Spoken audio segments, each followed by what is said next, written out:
ಮಹಾರಾಷ್ಟ್ರದಲ್ಲಿ ಮುಂದುವರೆದ ರಣ ಮಳೆ. ನಾಸಿಕ್ನಲ್ಲಿ ನಿರಂತರ ಮಳೆಗೆ ದೇವಾಲಯಗಳೇ ಮುಳುಗಡೆ ಆಗ್ತಾ ಇದೆ. ಗೋದಾವರಿ ನದಿಯ ಕೆಳಗಿರುವಂತಹ ದೇಗುಲಗಳು ಜಲಾವೃತವಾಗಿರುವುದು, ನೀರಿನಲ್ಲಿ ಕೊಚ್ಚಿ ಹೋಗ್ತಾ ಇದೆ. ವಾಹನಗಳು ಕೆರೆಯಂತಾಗ್ಬಿಟ್ಟಿದೆ ರಸ್ತೆಗಳು. ವಾಹನ ಸವಾರರು ಇದರಿಂದ ಪರದಾಡಬೇಕಾದಂತ ಪರಿಸ್ಥಿತಿ ನಿರ್ಮಾಣ ಆಗಿದೆ. ಭಾರಿ ಮಳೆ ಆಗ್ತಿರುವಂತಹ ಹಿನ್ನೆಲೆಯಲ್ಲಿ ಸಾಕಷ್ಟು ರೀತಿಯಾದಂತ ಸಮಸ್ಯೆಯನ್ನ ಎದುರಿಸಲಾಗ್ತಾ ಇದೆ. ನೀರಿನಲ್ಲಿ ಕೊಚ್ಕೊಂಡು ಹೋಗ್ತಾ ಇದೆ ವಾಹನಗಳು, ರಸ್ತೆ ಎಲ್ಲ ಕೆರೆಯಂತಾಗಿದೆ. ಇದರಿಂದ ವಾಹನ ಸವಾರರು ಪರದಾಡಬೇಕಾದಂತ ಪರಿಸ್ಥಿತಿ ನಿರ್ಮಾಣ ಆಗಿದೆ.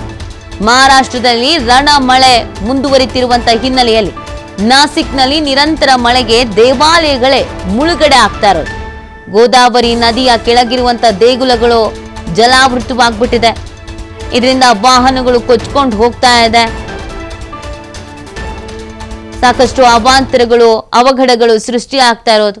ಅಲ್ಲಿನ ದೃಶ್ಯವನ್ನ ನೀವು ಗಮನಿಸ್ತಾ ಇದ್ದೀರಾ, ಎಷ್ಟು ಮಟ್ಟಿಗೆ ನೀರು ಹರಿತಾ ಇದೆ ಅಂತ. ನೀರು ಉಕ್ಕಿ ಹರಿತಾ ಇರುವಂತಹ ಹಿನ್ನೆಲೆಯಲ್ಲಿ ಜನಜೀವನ ಅಸ್ತವ್ಯಸ್ತವಾಗಿದೆ. ದೇವಸ್ಥಾನಗಳೆಲ್ಲ ಮುಳುಗಡೆ ಆಗ್ತಾ ಇದೆ.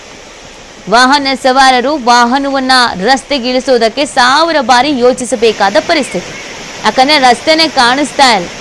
ಎಲ್ಲಿ ರಸ್ತೆ ಇದೆ, ಎಲ್ಲಿ ಕೆರೆ ಇದೆ, ಯಾವುದು ಕೂಡ ಗೊತ್ತಾಗ್ತಾ ಇಲ್ಲ. ಅಂಥದ್ದೊಂದು ಪರಿಸ್ಥಿತಿ ನಿರ್ಮಾಣ ಆಗ್ಬಿಟ್ಟಿದೆ. ನಿರಂತರವಾಗಿ ಧಾರಾಕಾರವಾಗಿ ಸುರಿತಾ ಇರುವಂತಹ ಮಳೆಯಿಂದ ಈ ಅವಾಂತರಗಳು ಸೃಷ್ಟಿಯಾಗಿರೋದು.